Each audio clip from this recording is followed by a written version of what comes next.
Bonjour à toutes et à tous, je suis Christophe Rodriguez, je dirige l'IFPEB, l'Institut français pour la performance du bâtiment. L'IFPEB, c'est un think tank qui travaille à l'accélération de la transition environnementale. Et je ne vous cache pas que depuis pas mal de mois, on se rend compte qu'on est dans un contexte où on a finalement une perte de lisibilité sur l'intention supérieure de la politique publique. On voit d'un côté l'objectif de zéro artificialisation nette, de l'autre côté les objectifs de décarbonation, de solarisation, et on sent que dans un contexte conjoncturel de crise, on finit par avoir une perte d'un récit collectif. Qu'est-ce qu'on essaye tous ensemble de faire? Quelle est la grande transformation immobilière qui est à l'œuvre? Et c'est ce qui a guidé la plume des travaux qu'on va vous présenter aujourd'hui. Finalement, on s'est posé une question qui paraît simple quand on la formule, mais pas si simple quand on regarde les leviers et les solutions à déployer. Comment pourrait-on concilier d'un côté la poursuite de notre capacité à créer du logement dans un contexte de crise, et puis de l'autre côté, poursuivre nos objectifs environnementaux, plus largement zéro émission nette, donc les objectifs ZEN et les objectifs ZAN, zéro artificialisation nette. Voilà la question qu'on s'est posée et on va vous proposer aujourd'hui, en 1h30, vous partager 1 an de travaux qu'on a pu mener avec un ensemble d'acteurs économiques privés publics. On a essayé de trouver des leviers et en l'occurrence, on a fait une étude de gisement. J'ai la chance aujourd'hui d'être avec 3 témoins qui vont vous partager leur expérience et aussi leur contribution dans ces travaux. Charles-Emmanuel Kuhn, qui est directeur général d'ICAT, qui prendra la parole dans quelques instants. Christophe Janet, qui est directeur général délégué de Nood, qui prendra la parole dans quelques instants. Et Bertrand Bosseur, qui est directeur de stratégie de Codata, avec qui on a mené notamment l'étude, le Zoom, sur les zones commerciales. Voilà, je pars du principe que tout le monde m'entend bien, puisque je n'ai pas vu d'alerte. Et je vous propose du coup qu'on rentre tout de suite dans le vif du sujet.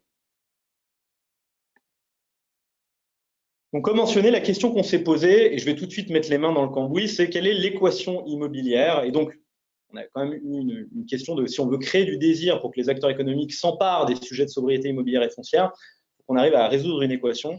Donc, on va vous partager un peu nos réflexions. Je ne reviens pas sur le contexte qu'on est en train de partager. Je dirais juste que je crois que tout le monde a en tête des chiffres, c'est on veut construire combien de logements. On en parle sans cesse. D'ailleurs, hier, j'étais aux assises du logement et tout le monde avait des chiffres en tête. On veut faire 300 000, est-ce qu'on veut faire 320 000, 500 000, bref, c'est des chiffres que tout le monde a à l'esprit, avec quand même un biais qui est on construit du logement neuf. Voilà, c'est un peu comme ça qu'on s'est construit depuis une quarantaine d'années.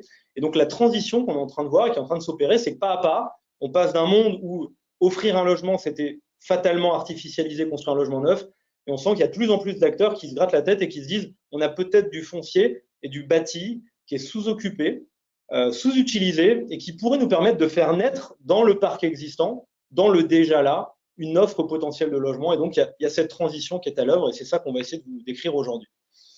Quand on a lancé nos travaux, vous savez, à l'IFPEB, on travaille beaucoup sur la sobriété. Quand on fait de la sobriété énergétique, on a tendance à se dire, au fait, de quoi j'ai besoin? Donc, fatalement, si on se pose la question de la sobriété immobilière et foncière, on a la tentation de faire la même chose, de se dire, au fait, de quoi j'ai besoin et pourquoi est-ce que j'essaie de créer une offre en logement. Et le constat qu'on a pu dresser, c'est qu'on ne planifie pas assez le besoin en logement. Et en tout cas, c'est un exercice qui est assez difficile. Alors, quelques points positifs qu'on a identifiés. Le premier, c'est qu'il y a une première étude assez importante, et je vous ai remis le lien, qui a été faite en 2023 par le SDES, qui est un service statistique géré au niveau national par le CGDD, et qui nous a partagé des premières statistiques, des premières informations sur la projection du nombre de ménages à l'horizon 2050. Un premier chiffre clé, on aura potentiellement besoin de 3,5 millions de ménages. Donc, on peut imaginer 3,5 millions de résidences principales. Première information intéressante. On sait qu'il reste les résidences secondaires et puis qu'il y a des sujets de mal logement, on y reviendra. En tout cas, c'est un premier KPI, quelque part, qui nous aide à réfléchir. Puis, une info tout à fait cruciale, 95% des ménages, c'est une seule personne. Donc, si on pose la question du besoin auquel on essaie de répondre, va falloir fatalement on se pose la question de comment on répond à ce besoin-là, qui est un peu original, avec d'un côté des personnes âgées qui vont se retrouver seules avec peut-être un bâti sous-occupé, sous-utilisé. Donc, il y a le sujet en fait des seniors. Puis de l'autre côté, les familles monoparentales, où une semaine sur deux, de façon un peu caricaturale, on est seul, et puis la semaine d'après, il y a du monde. Voilà, c'est ça les sujets de sobriété. Donc, on a des premiers ordres de grandeur qui se dessinent. Puis on a un sujet crucial qui est lié à l'usage. On parle beaucoup des bureaux, les bureaux sont sous-occupés, etc. Mais dans l'habitat, il y a une transformation essentielle qui est en train de se… transition démographique et une transition de l'usage aussi, qui est en train de se passer. Donc ça a été les premiers enseignements des travaux qu'on a menés. Et on progresse puisque pas plus tard que la semaine dernière, il y a une autre étude tout à fait importante qui a été partagée à nouveau par le SDES, où là, il y a une réhausse du besoin qui est plutôt évaluée à l'ordre de 4 millions de résidences principales, petite réhausse. Et puis surtout, il y a une tentative de définition d'un socle pour répondre à la question, au fait, on a besoin de combien de logements? Et on voit apparaître le sujet de la vacance, de la sous-utilisation, de la sous-occupation. Et c'est ça qu'on a essayé de faire à l'IFPEB. C'est un travail qui a déjà été mené sur pas mal de lignes de nage, sur les logements vacants, il y a eu pas mal de réflexions, sur les bureaux, pareil, quelques réflexions. On a essayé de prendre du recul sur finalement, quand on dézoome à l'échelle du bâti et du foncier, quels sont les potentiels de création de logements sous-occupés, sous-utilisés. Voilà l'étude qu'on va vous proposer aujourd'hui. Donc, premier constat, on ne planifie pas assez, commence à avoir des éléments de planification, mais on a en tête que tout ça, ça va se jouer dans les territoires. Donc c'est bien qu'on ait des socles méthodologiques au niveau national, qu'il y ait des objectifs, mais on sent que tout ça, ça va se passer sur le terrain. Deuxième enseignement, on ne s'occupe pas assez du parc existant. Donc, pardonnez-moi, je fais un pas de côté, mais comme promis, on tente de réconcilier des objectifs qui peuvent paraître sur des lignes de l'âge parallèles, mais si on regarde l'objectif zéro émission nette, on sait qu'on aimerait diminuer par 2 la consommation d'énergie au niveau national d'ici 2050. C'est l'objectif de la PPE, je ne rentre pas sur le sujet de la PPE, qui est un vaste sujet, mais en tout cas, c'est l'ambition. On se dit, si on divise par 2 la consommation d'énergie, on arrivera potentiellement plus facilement à la décarboner. C'est le premier pilier de la PPE, consommer moins. Et si on regarde par exemple le secteur de l'habitat, c'est le graphique à gauche, on voit que depuis 1990, le bilan est quand même laisse un peu pantois, puisqu'en fait, on a à peine réussi à stabiliser la consommation. C'est un peu déstabilisant ces chiffres. Pourtant, Dieu sait qu'on y passe du temps.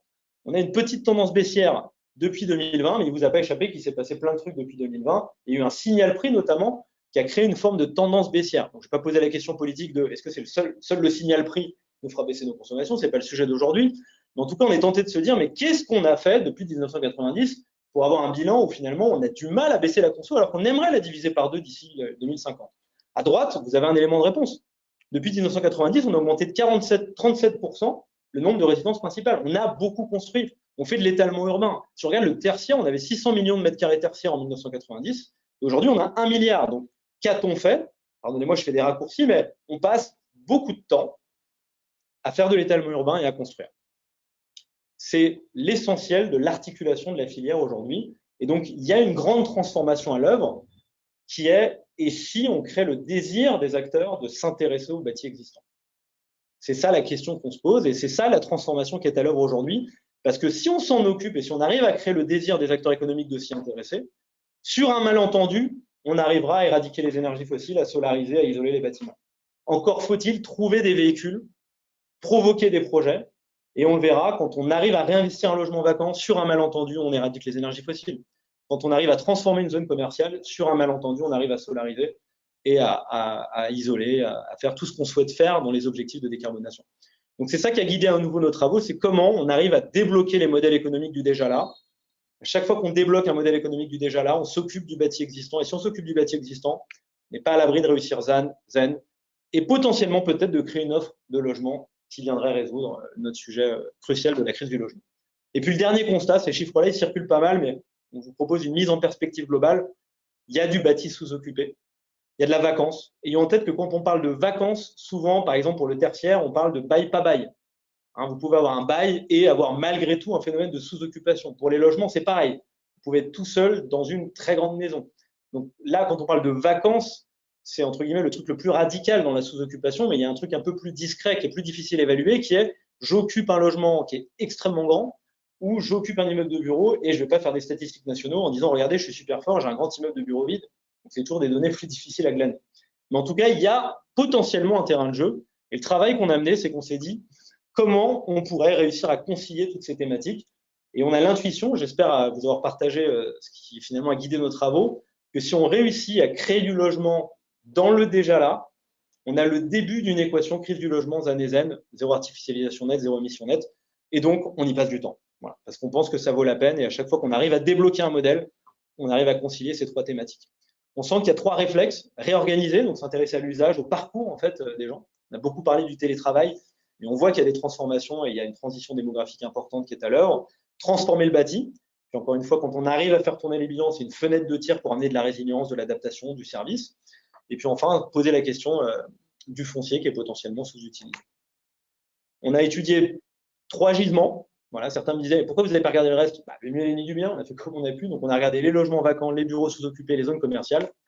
Et je vais vous partager ce qu'on a découvert dans ces travaux. Alors d'abord, quelques éléments techniques. Quand on se pose la question des gisements, on voit plein de chiffres clés. Moi, ça m'arrive très souvent de voir des communications. Il y a 3 millions, 4 millions, 5 millions de bureaux vides. 3 millions de logements vacants. Bon, déjà, nous, on a essayé de communiquer sur un KPI unique qui est un équivalent logement 65 mètres carrés. C'est critiquable, mais ça permet d'avoir une unité comparative. 1 mètre carré, moi, ça ne me parle pas. Moi, ce qui me parle, c'est des logements. Par exemple, quand on dit il y a 5 millions de mètres carrés de bureaux vides, c'est intéressant comme information, mais la question qui nous obsède, c'est si je transforme, ça me fait combien d'équivalent logement 65 mètres carrés? On pourrait questionner d'ailleurs le 65 mètres carrés, mais ce n'est pas le sujet d'aujourd'hui. À chaque fois, on a fait 2 gisements. Un gisement technique, c'est des gros chiffres, et en tête que la fin de la phrase, c'est si on résolvait l'ensemble des freins. C'est quand même utile, plutôt pour le législateur finalement, pour l'élu, d'avoir une idée du potentiel. Voilà, ça peut donner l'envie de se donner du mal. Donc ce gisement technique, il est important. Il y a un deuxième gisement qui est tout à fait essentiel aussi, c'est le gisement quand on écoute les acteurs économiques, quand on écoute le marché, qui nous dit, dans la vraie vie, il y a des enjeux de création de valeur, il y a des freins, il y a de la dureté foncière. C'est pas facile de faire ces projets-là. Et donc là, le chiffre est peut-être un peu moins séduisant, mais c'est un chiffre qui est aussi important à révéler parce qu'on va écouter le marché et on va vous partager un petit peu ce qu'on a découvert. Du coup, 2 exemples. Par exemple, quand on a étudié les logements vacants, tout de suite, on a vu les chiffres importants de il y a 3 millions, 4 millions de logements vacants. Les chiffres ont été mis à jour récemment. Bon, il y a 3 millions en ordre de grandeur, il faut l'avoir en tête. Mais on s'est tout de suite rendu compte qu'en fait, il y a de la vacance dite conjoncturelle et de la vacance structurelle. La vacance conjoncturelle, c'est moins de 2 ans, ça veut dire que c'est une vacance un peu normale. Voilà, dans la vie d'un logement, parfois, il est vide. Donc nous, on a pris la décision de se dire, bah, le gisement technique, voilà, maintenant vous l'avez en tête, un gisement technique, c'est si on levait tous les freins, c'est plutôt 1,1 million. Et là, on est sur une vacance supérieure à 2 ans. Quand on s'est posé la question du gisement de marché, bah, on s'est dit, bah, il y a quand même un sujet en zone tendue, surtout si on veut essayer de se poser la question des résidences principales. Bah, on pourrait regarder les résidences secondaires, mais ce n'était pas l'objet de l'étude. On s'est concentré sur les résidences principales. Bah, là, on arrive plutôt à 306 000 logements avec une vacance dite structurelle en zone tendue. Je reformule, il y a des logements vides dans des endroits où tout le monde cherche du logement. Je n'ai pas dit que c'était facile, hein, parce que malheureusement, souvent, ils sont vétustes, un peu petits, mais on a vu tout à l'heure que les besoins étaient en train d'évoluer, donc il faut questionner est-ce que c'est un problème qu'il soit petit, parfois mal placé. Donc, si c'était si facile, on le ferait déjà, mais en tout cas, ça donne un ordre de grandeur. Et pour illustrer les travaux qu'on a pu mener, si on met en confrontation ça, les bureaux, bah, en ordre de grandeur, il y a 173 millions de mètres carrés de bureaux en France. On s'est amusé à le transformer en équivalent logement. D'accord. Je ne rentre pas dans les catacombes de comment on a fait, mais en fait, quand vous prenez un mètre carré de bureau et vous le transformez en logement, bah, dans la vraie vie, parfois vous avez une semaine d'équipement, et dans la vraie vie, vous n'avez pas un mètre carré de bureau égale un mètre carré de logement. En général, on perd 25% de surface. Bon, bref, on a fait quelques calculs. Et puis quand on a regardé le gisement technique, on s'est intéressé à ce qu'on appelle le marché sur capacité. On a travaillé avec des brokers notamment pour regarder tous les bureaux où il y avait un peu une perte de vitesse. On n'a pas regardé que la vacance pure en fait. On s'est intéressé à la perte de vitesse avec potentiellement un risque sur la valeur.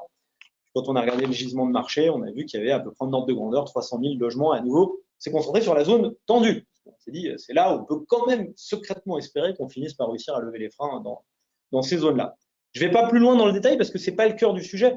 Ce qui nous a frappé, c'est que quand on s'est intéressé aux zones commerciales, aux entrées de ville où la France moche, je n'arrivais pas à le prononcer tout à l'heure, maintenant j'y arrive, en fait, en ordre de grandeur, on est arrivé sur un potentiel qui est tout à fait conséquent. Pour une raison simple, c'est qu'on compare des choux et des carottes. Quand on est sur une zone commerciale, on a du foncier artificialisé. Le terrain de jeu n'est pas le même. Et donc, on a décidé aujourd'hui d'approfondir et de vous détailler un peu plus comment on est arrivé à des ordres de grandeur qui sont beaucoup plus importants. Et donc, on a pensé que c'était utile de vous le partager.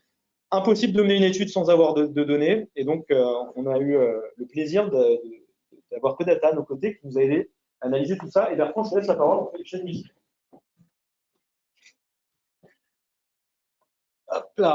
Bonjour à tous et à toutes. Très heureux d'être ce matin avec vous pour effectivement la réalisation de cette étude qui s'appuie en grande partie sur les données produites par Codata que certains connaissent déjà. Je crois qu'il y a certains de nos clients derrière l'écran que je salue évidemment.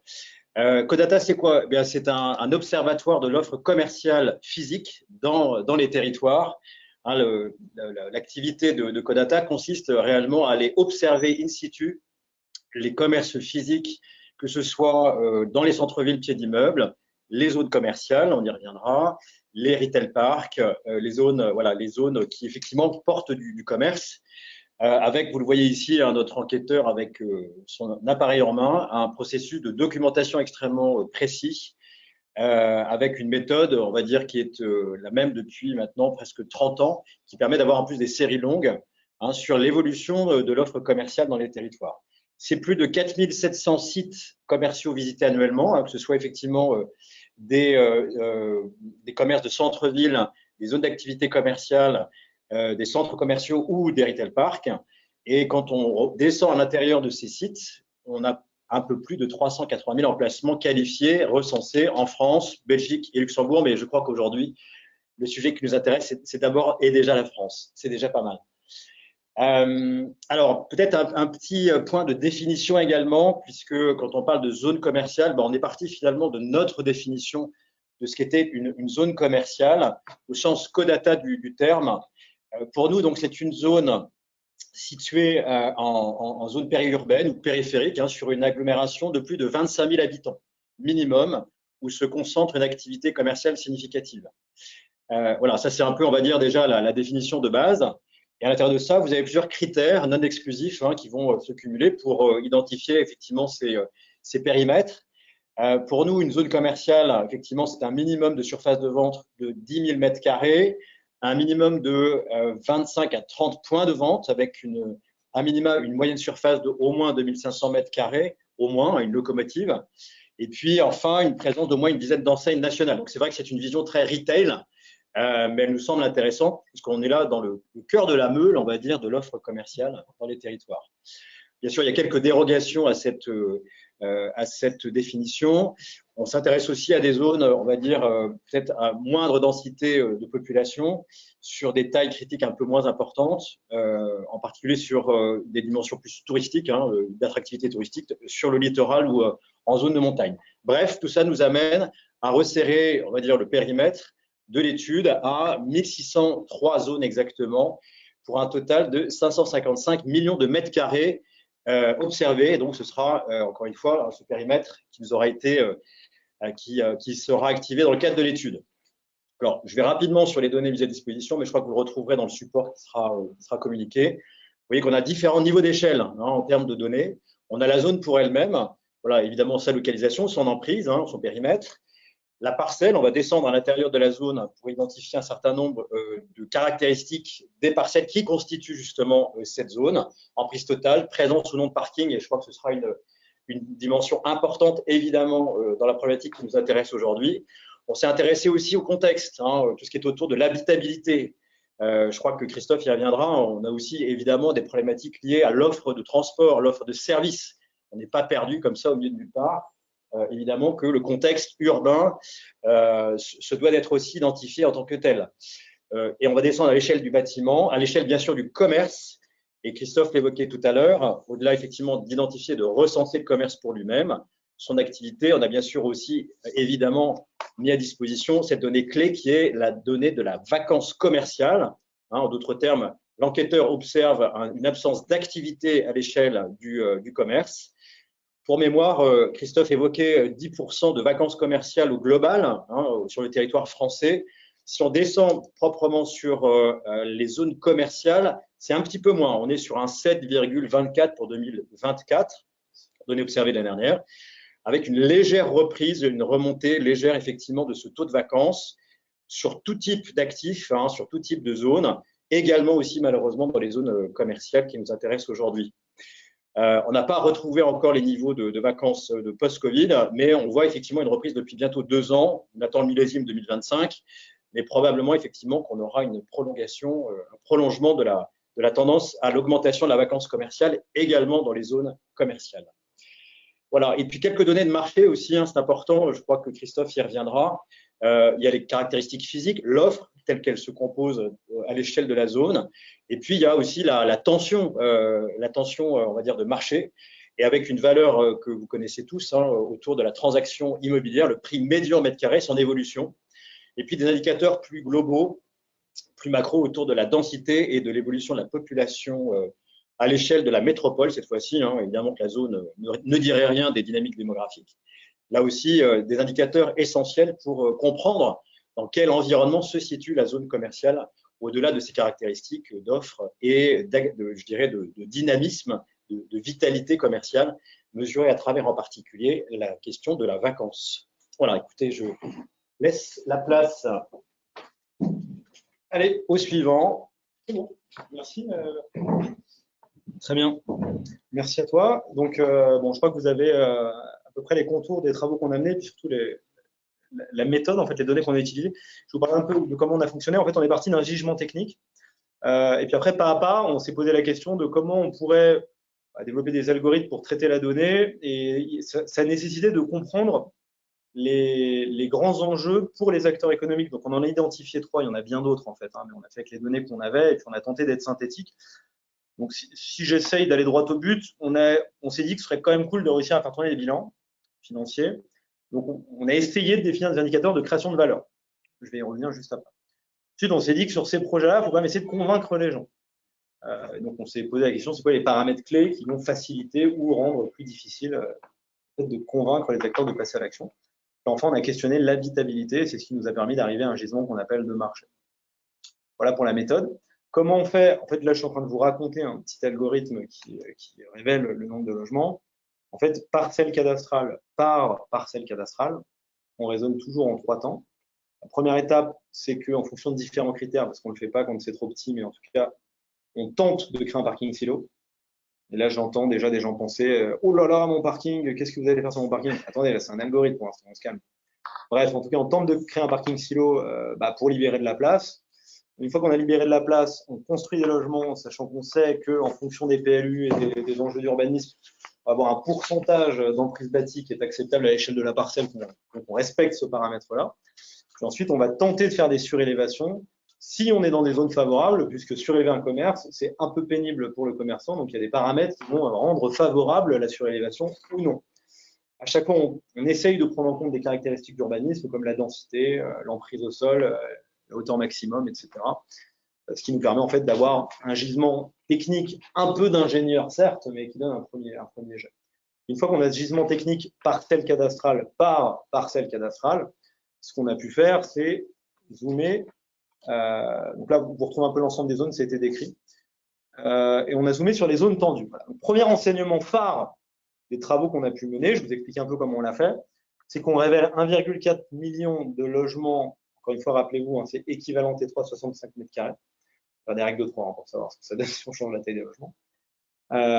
Et en zone tendue, c'est ça qui est intéressant. C'est-à-dire que en fait, le message à retenir, c'est une zone sur 3 est en zone tendue. D'ailleurs, on y reviendra. Pour ne rien vous cacher, quand j'ai attaqué ces travaux, souvent j'entendais « Ouais, mais les zones commerciales, c'est dans la pampa, on a vraiment envie d'y aller. » Donc, on a aussi essayé de casser ces idées reçues, en fait. Pour tout vous dire, parfois, on allait sur des vues satellites. Inutile de vous dire que la ville dégouline autour des zones commerciales. Donc, aussi une idée reçue qu'on a essayé de faire voler en éclats. C'est-à-dire que finalement, une fois sur 3, on est en zone tendue. Donc, ça peut valoir la peine de se gratter la tête et de se dire « Qu'est-ce que je peux faire ?» Et puis, vous voyez que le 1,4 million de logements possibles en zone tendue, forcément, on est sur des ordres de grandeur qui sont différents. Je le rappelle, c'est normal, on compare des choses pas comparables, mais on vous parle de foncier artificialisé en grande partie sur lesquels le terrain de jeu est tout à fait différent. Ensuite, on a fait un top 5 des départements parce qu'on aime bien faire des jeux à l'ISPED. Donc, voilà, dès qu'on voit un truc, on essaie de faire un déclassement. Peut-être un concours de qui densifie le mieux sa zone commerciale, à imaginer tous ensemble. Et maintenant, je vais vous parler, justement, je vais rentrer un peu dans le détail de ce qu'on a appelé des déterminants de marché, c'est-à-dire ces paramètres clés que les acteurs nous ont fait remonter. C'est quoi notre intention en fait? C'est donner des clés pour se poser la question de est-ce que ça vaut la peine d'y passer du temps ou pas. Donc on va tenter de le faire là tous ensemble, pas à pas, puis après on aura des dirigeants qui vont réagir un peu à tout ce que j'ai raconté. Bon, le premier paramètre, c'est créer de la valeur. On est sur des projets urbains, souvent on est sur une logique de créer des nouvelles polarités, un peu la ville du quart d'heure, donc on est sur du multifonctionnel. D'ailleurs, souvent il y a un peu des logiques de péréquation dans les différents produits qui sont créés. Donc au début, quand on s'est dit, ok, mais c'est quoi le truc important à regarder pour savoir si on a une chance que le bilan tourne? On nous a répondu, c'est très compliqué, tout dépend de tout. On a quand même fini par voir que le logement, la création de logements neufs, c'est quand même un truc un peu central dans la création de valeur qu'on est en train de faire sur ces opérations. C'est une info assez intéressante. Donc, on veut créer du logement. Et puis, on sait que quand on crée du logement, on embarque du logement social. Donc, tout ça, c'est une péréquation, un équilibre un peu global qu'il va falloir atteindre. Puis, nous, on aime bien les ordres de grandeur parce qu'on se rend compte quand même que quand les gens ont des ordres de grandeur, ça aide à avoir le courage de passer à l'action et de regarder. On s'est rendu compte que à partir de 4 000 € du mètre carré en valeur de vente du logement neuf, c'est la valeur de marché. C'est un ordre de grandeur, j'insiste, hein, parce que je sais que c'est toujours sensible de donner ce genre d'ordre de grandeur.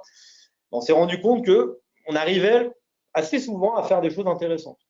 Mais là, on parle de 15% des zones commerciales. Donc, je reformule, 15% des zones commerciales présentent une valeur de marché du logement neuf vendu où ça se sent très bon.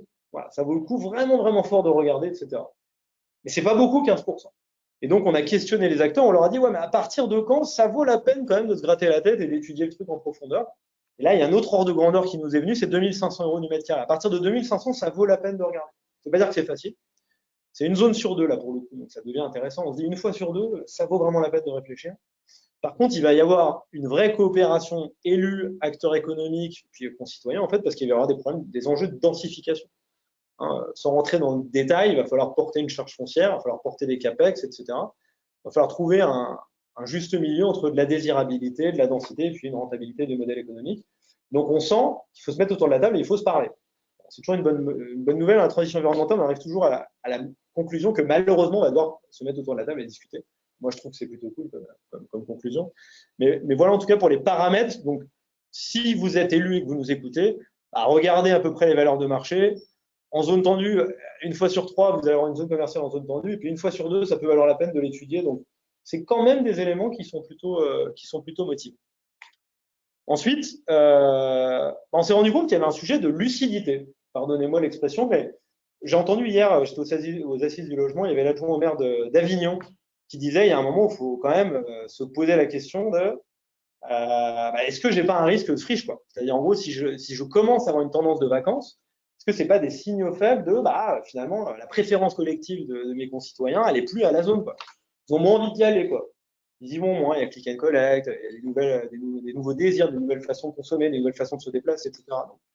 Donc, il y a un peu le thème de la lucidité, c'est-à-dire qu'à un moment, il faut faire une forme de deuil d'un monde d'avant sur certaines zones, encore une fois, j'insiste. Hein.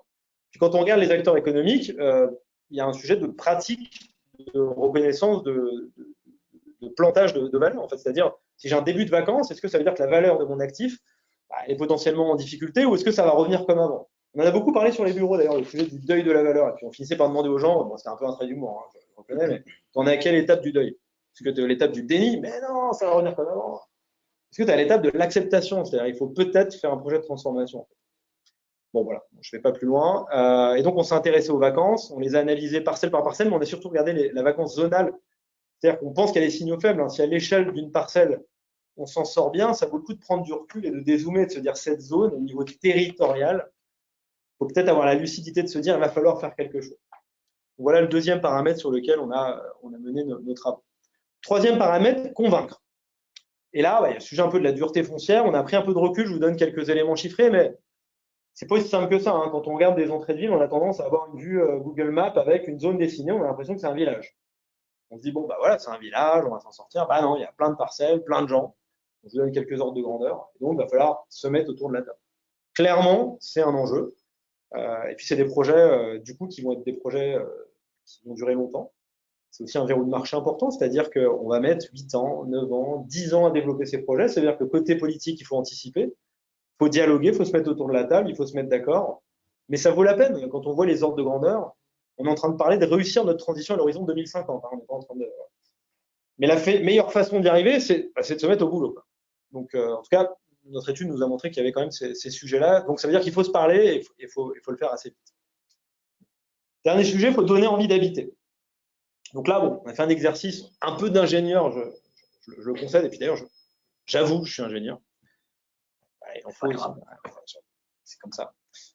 Et puis on s'est posé la question de l'habitabilité. Alors là, voilà, l'habitabilité, c'est comme le beau, c'est très difficile à définir. Bon, en tout cas, on a regardé un peu les équipements, on a regardé les transports, on a regardé les trucs un peu contraignants, comme par exemple, est-ce qu'on a envie de vivre à côté d'une ligne à grande vitesse? Ça pose toujours des questions, il y a quelques servitudes, etc.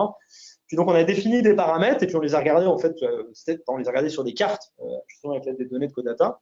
Puis on a été surpris de voir que 80% des cas, en fait, il y a déjà la ville a déjà rattrapé l'entrée de ville. Il y a beaucoup de transports en fait qui ont déjà commencé à se développer. Je ne vais pas vous dire que c'est un faux sujet, mais en tout cas, ça nous a permis quand même de dédramatiser ce sujet-là. Ça reste complexe, mais en tout cas, il y a un faisceau d'indices que ça vaut la peine de transpirer un peu et de se donner du mal.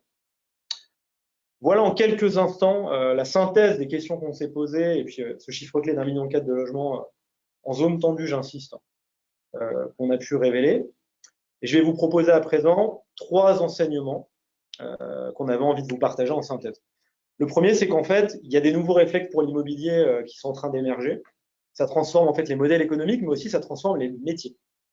D'ailleurs, dans la publication, vous aurez l'occasion de découvrir. Moi, j'ai fini par découvrir que la fiche de poste un peu de tout le monde, c'est, je me suis permis de dire, c'est de l'asset manager opérationnel parce que, en fait, on n'a pas arrêté de se dire, il faut qu'on prenne les bâtiments et qu'on se demande, c'est quoi l'usage, comment je crée de la valeur, est-ce que c'est bien occupé, est-ce qu'il faut que je surélève. Il y a des gens qui font ça déjà, hein, c'est un métier qui existe. Donc, sent qu'il y a une tendance forte avec des nouveaux réflexes qu'il va falloir acquérir. On les avait déjà un peu, mais bon, regardons-nous dans le miroir, c'est quand même une transformation qui est non négligeable des équipes dans les couloirs et puis des modèles économiques. Donc ça, c'est quand même une transition importante et ça vaut le coup parce qu'on a l'impression que ça coche la case crise du logement, parce qu'un jour ou l'autre, il faudra quand même qu'on arrive à la crise du logement. C'est un besoin sociétal majeur. ZAN, parce que si on arrive à créer du logement dans le bâti existant, bah, sur un malentendu, on va peut-être réussir ZAN.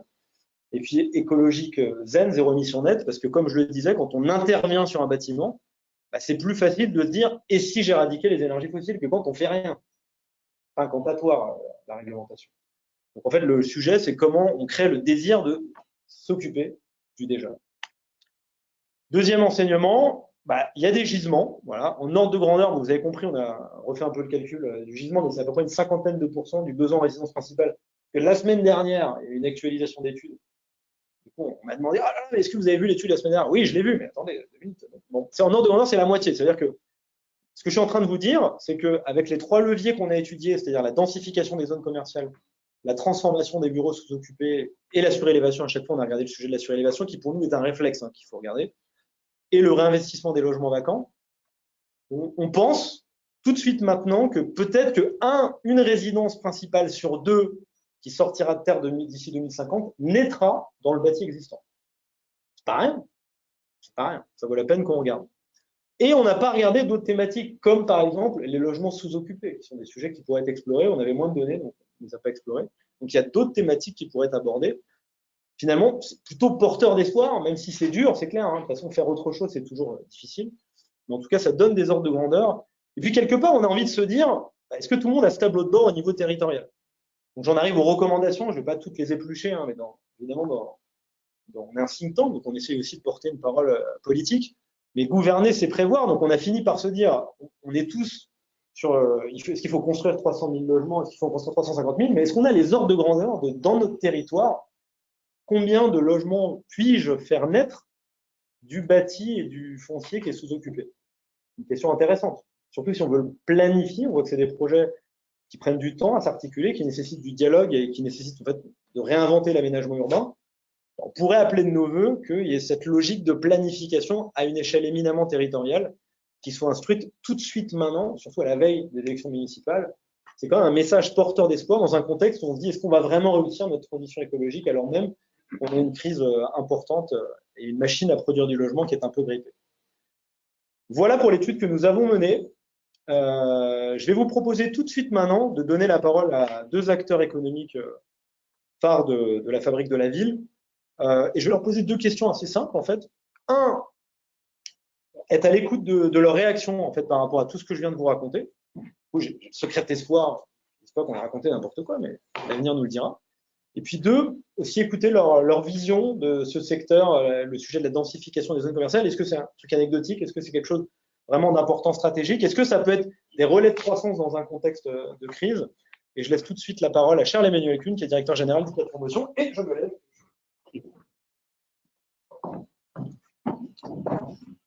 Bonjour à tous. Merci Christophe de nous avoir invités et de nous permettre d'échanger avec vous aujourd'hui. Bon, c'est pas un secret si tu nous as invités. Je pense que c'est parce que tu sais qu'on est aussi très alignés sur cette vision de transformation, de mutabilité des zones commerciales. Vous l'avez prise sous l'angle de la création de logements. On a un besoin de logement en France, de création de logements qui est indéniable. On parle bien là de l'offre. Je ne reviens pas sur la crise plurielle qu'on vit en ce moment, qui est une crise à la fois politique, de l'offre et de la demande. Mais là, on a un début de réponse. On pense qu'on a un début de réponse déjà sur la production de l'offre. Et donc, oui, on est totalement aligné. C'est pour ça que chez ICAD, depuis 2 ans, on a d'abord créé une méthodologie sur la capacité de transformation et de mutabilité de ces sites qu'on a appelé Ville en Vue. L'année dernière, on a produit aussi un livre blanc. L'objet de ce livre blanc, il était aussi de comprendre comment ces zones commerciales étaient arrivées là où elles sont et l'histoire de l'urbanisme de ces zones. Tu as évoqué le terme de France moche tout à l'heure. Nous, c'est pas forcément un terme qu'on utilise parce qu'on considère que l'urbanisme a connu ces périodes et qu'elles ont répondu à un besoin, à une acceptabilité à un moment donné, la consommation, rendre accessible au plus grand nombre un certain nombre de biens, que ce soit l'alimentaire et autres. Et donc, elles sont arrivées là et en périphérie à l'époque des villes parce qu'elles étaient rejetées des centres-villes. Mais c'est pas pour ça qu'on doit les pointer du doigt comme étant la France moche en disant en fait c'est pas beau et c'est pour ça qu'on veut les transformer. Pour autant, il y a un potentiel de réversibilité qui est important. On parlait de création de valeur tout à l'heure. Effectivement, cette création de valeur, on aime bien l'entendre aussi aujourd'hui sous plusieurs axes. La création de valeur, il est évident qu'elle doit être à un moment financière, mais ça, ce sera plutôt la conséquence. Et effectivement, avec l'appréciation de la valeur à l'entrée, combien vaut cet actif aujourd'hui et ce deuil dont tu parlais tout à l'heure.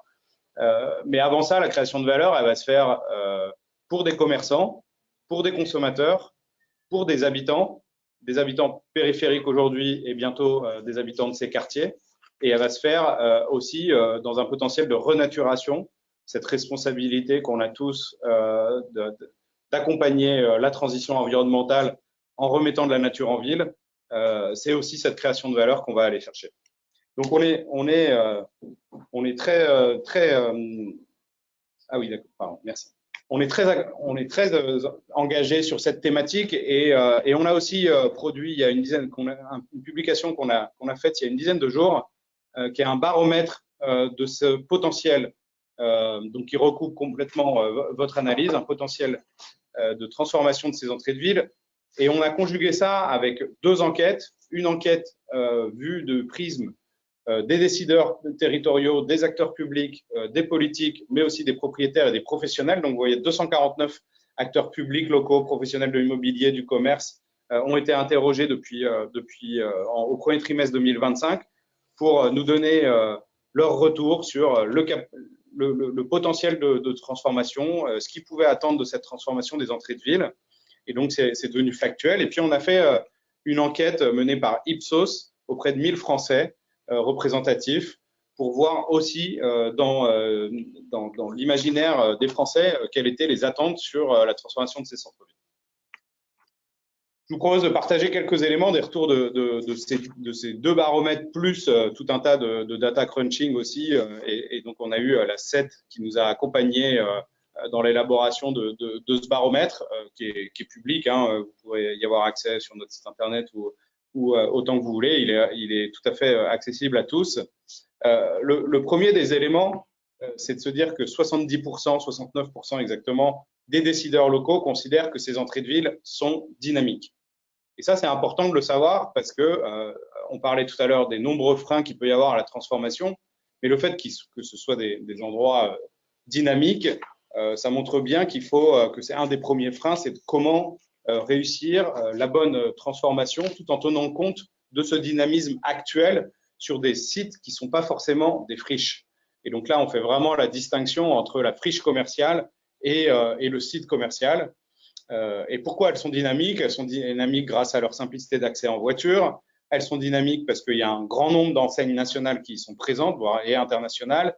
Et de ce fait-là, de cette présence d'enseignes, on a aussi la diversité et la complémentarité. Quelles sont les difficultés ou en tout cas les points à améliorer vraisemblablement de ces entrées de ville? C'est l'absence d'espace vert dont on parlait et la qualité paysagère, ça ne surprendra personne. C'est le peu d'accessibilité en mobilité douce pour rejoindre ces zones, mais aussi la mobilité douce à l'intérieur de ces zones et la qualité des espaces publics aux abords et à l'intérieur. Là, je vous partage le retour aussi intéressant de la part de l'enquête Ipsos. 7 Français sur 10 qui confirment qu'ils fréquentent ces zones au moins une fois par mois. Donc, on confirme avec le dynamisme perçu par les décideurs sur la diapo d'avant. Alors, pourquoi ils y vont? Ben, encore une fois, diversité de commerce, facilité d'accès et complémentarité de ces commerces. S'ils voyaient des points un peu noirs à ces zones, trop de bruit, trop de monde, le manque d'espace vert à nouveau qui revient et puis des enseignes qui peuvent être trop grandes, perçues comme trop grandes. On cible là notamment sans doute les hypermarchés et les enseignes alimentaires qui ont encore des surfaces par moment qui sont assez gigantesques. On a interrogé les décideurs locaux sur le souhait de faire évoluer ces zones. La bonne nouvelle, c'est qu'il y en a 90% qui veulent faire évoluer ces zones, donc on voit qu'il y a un consensus là-dessus. Après, l'arbitrage qui sera à faire, c'est l'alignement de tout le monde, puisque les trois principales raisons pour lesquelles ces décideurs locaux veulent faire muter ces zones, d'abord, le potentiel de création d'espaces verts et de renaturation. Deuxièmement, améliorer la qualité architecturale et urbaine aussi de ces zones-là. Et puis, troisièmement, pour améliorer aussi la desserte, notamment en mobilité douce, qui était un des points noirs qu'on a évoqué avant du point de vue des Français.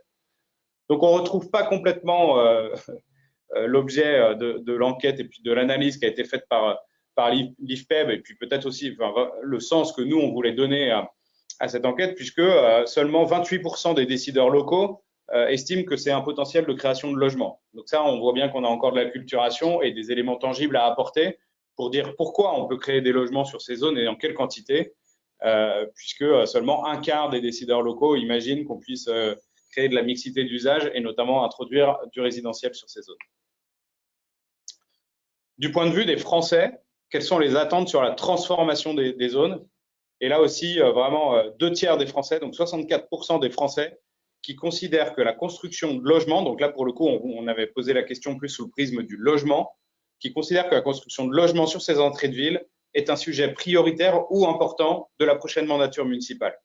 Donc, on interpelle aussi les élus locaux, c'est avec cet élément-là, vraisemblablement, les prochains grands projets urbains d'aménagement du territoire des collectivités seront sur ces gisements-là. Ces gisements dont on parle, nous, dans l'enquête, on parle des zones commerciales qui font plus d'1 hectare, qu'on a recensées sur les villes de plus de 10 000 habitants. Et donc, on parlait de 80 000 hectares un peu partout en France. 80 000 hectares, c'est 8 fois la superficie de Paris. Paris, c'est 10 000 hectares. Donc, on parle d'un gisement foncier qui est considérable. Et sur ces 2/3-là, on voit que près de 80% des moins de 35 ans attendent aussi que ces zones mutent et qu'il y ait des projets d'aménagement du territoire et de diversité et de mixité à l'échelle de ces projets. La deuxième question, c'est de savoir est-ce que les Français seraient prêts à habiter sur ces zones-là, parce que ça, c'est aussi un élément important. Si on construit du logement, tant qu'à faire, autant le rendre désirable. Et là, ça a été une bonne surprise pour nous de constater que 25% des Français seraient prêts à habiter sur ces zones. Alors, certains pourraient penser que 25%, 26%, c'est faible. D'abord, il faut voir qu'il y a un certain nombre de Français qui ne veulent pas habiter dans du logement neuf. Donc, ceux-là rentrent dans les 75% qui sont résiduels. En plus de ça, on fait appel quand même à l'imaginaire des gens pour pouvoir se projeter sur des quartiers qui n'existent pas. On est en train de parler de la création de quartiers, donc ce sont des lieux qui n'existent pas dans la ville autrement que par la destination de l'enseigne ou du nom du centre commercial. Et donc, cette capacité de projection pour des non-initiés est assez difficile. Donc, c'est pour ça que le pourcentage de 25%, on l'a trouvé, d'un quart des Français, on l'a trouvé très intéressant, et notamment une population qu'on adresse plus particulièrement, qui est celle des moins de 35 ans, puisque le temps de mise en œuvre de ces projets, c'est vraiment plutôt à eux qu'on s'adresse, et 40% d'entre eux se disent bien sûr prêts à aller vivre sur la transformation de ces zones commerciales telles qu'on les envisage. 4 éléments clés qu'on a mis en avant suite à notre étude. Je vous ai parlé de l'analyse, donc nous, ça fait 3800 sites, un peu plus de 3800 sites recensés en France sur les critères que j'ai évoqués juste avant. On recoupe vraiment les chiffres proposés et présentés par Christophe juste avant, puisque on a identifié le potentiel de création de logements sur ces zones-là à 1,6 million. 1,6 million, c'est colossal. Le monde de la promotion privée produit à peu près 100 000 logements par an. Alors, les bonnes années, c'était plutôt 120 000. En ce moment, c'est plus difficile, c'est 80 000. Donc, si on s'arrête sur 100 000 logements de logements neufs créés par le promoteur, on voit bien qu'on a 15 ans de production devant nous. Si on échelonne ça sur les 30 prochaines années, puisqu'on parlait d'un horizon de temps à 2050, ça veut dire que ce serait la moitié des nouveaux logements créés par les promoteurs, construits par les promoteurs, pourraient se situer sur ces gisements de transformation. Deuxième élément, j'ai parlé de mixité, donc notre hypothèse, elle a consisté en disant on conserve le nombre de mètres carrés de commerce existants sur chacune de ces zones. On va les reformater, on l'a vu, les Français trouvent que ces surfaces sont trop grandes. Il y a beaucoup de réflexions chez les commerçants aussi pour travailler le concept marketing et notamment la bonne granulométrie de la taille de ces surfaces. Donc, on reconstitue toutes les surfaces de commerce, mais agencées de façon différente. Et pour autant, en plus d'1,6 million de logements, on vient créer aussi 15 000 hectares de foncier dédiés à l'économie productive. Ces 15 000 hectares, c'est ce qu'on peut prendre ou mettre à disposition de la réindustrialisation de la France, notamment tout ce qui peut être la logistique urbaine, tout ce qui peut être du data center urbain, tout ce qui peut être d'autres activités, ce qui peut être aussi dédié aux loisirs et à tout un tas d'équipements qui font le quartier. Le troisième aspect, on l'évoquait tout à l'heure, c'est comment on accompagne par ces transformations les mutations dans le commerce physique. Le commerce physique, nous, on y croit fort, mais on croit fort au commerce physique avec des transformations quand même dans son modèle. Et c'est une opportunité pour les exploitants commerciaux de participer à ces transformations pour qu'on ait un objet qui réponde vraiment à ces mutations du commerce physique.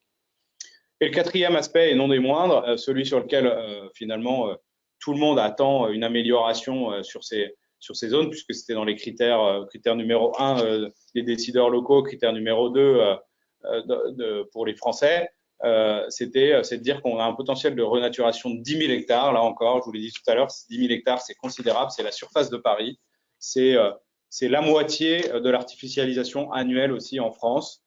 Donc, ce potentiel de renaturation, il est considérable. Alors, on a parlé des freins et donc Christophe les a évoqués tout à l'heure de leur point de vue et là, on vous le rend, on vous le porte à connaissance aussi d'un point de vue tangible et retour des enquêtes auprès notamment des décideurs locaux. Le premier des freins, c'est la capacité à mener un projet de transformation sur le temps long. Le temps long, c'est tous les acteurs qui sont englobés dans ce mode projet de transformation, à la fois d'abord les politiques, un mandat municipal de 6 ans, là-dessus vient aussi se gréver les mandats nationaux, le mandat présidentiel, et toutes les politiques d'aménagement du territoire qui peuvent varier font que ce n'est pas de nature à être en capacité de mener ces projets qui sont des projets au temps long. Le deuxième aspect, c'est comment on trouve aussi l'équilibre économique aux opérations. Effectivement, il y a l'équilibre économique avec la valeur d'entrée, combien vaut l'actif à l'entrée et quelle création de valeur on va être en capacité de générer à la sortie. Donc, cet équilibre économique est aussi assez structurant, évidemment. Derrière, c'est aussi le quatrième point, c'est que ces zones commerciales, elles ont été par moments morcelées dans la propriété. Et quand ce n'est pas dans la propriété, c'est dans l'exploitation. Et donc, tous ces acteurs-là sont des gens à embarquer dans l'évolution et dans le projet, puisque sans leur accord, il ne se passera rien et presque chacun d'entre eux a une capacité de nuisance sur la mise en œuvre, en tout cas une capacité peut obérer la transformation de ces sites. Et enfin, dernier aspect, et celui-là, on nous a souvent posé la question, je vous ai parlé très brièvement, mais de la naissance de ces zones commerciales qui étaient périphériques parce que ça a été renvoyé, le commerce a été renvoyé du centre-ville vers l'extérieur, vers la périurbain. Depuis 10-15 ans, il y a beaucoup de politiques, notamment les projets Action Cœur de Ville, des politiques territoriales qui sont recentrées sur le dynamisme des centres-villes. Ces projets-là, ils doivent être complémentaires à l'offre de centre-ville et à tout ce qui se passe en centre-ville et pas du tout en opposition et recréer la concurrence des centres-villes. Alors, la question qu'on a posée à tous ces décideurs, c'est de savoir où en sommes-nous, selon vous, sur les capacités de transformation et sur les réflexions et les savoir-faire des uns des autres, et vous, aux collectivités ou propriétaires ou exploitants, où en êtes-vous sur les transformations opérationnelles? D'abord, vous voyez qu'il y a moins de 50% qui sont d'accord sur le fait qu'à chaque fois, on est en train de transformer. Et donc, la première des affirmations sur laquelle on demandait de se prononcer, c'était de savoir s'il y avait des études qui étaient engagées pour la transformation des entrées de ville, et seulement 40% considèrent qu'il y a déjà des études qui sont engagées.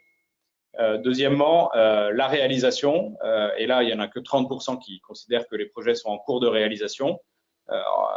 Christophe détaillera tout à l'heure sur un projet concret, mais c'est vrai que il y a peu de projets qui sont réellement opérationnels pour réintroduire de la mixité en masse sur des zones commerciales.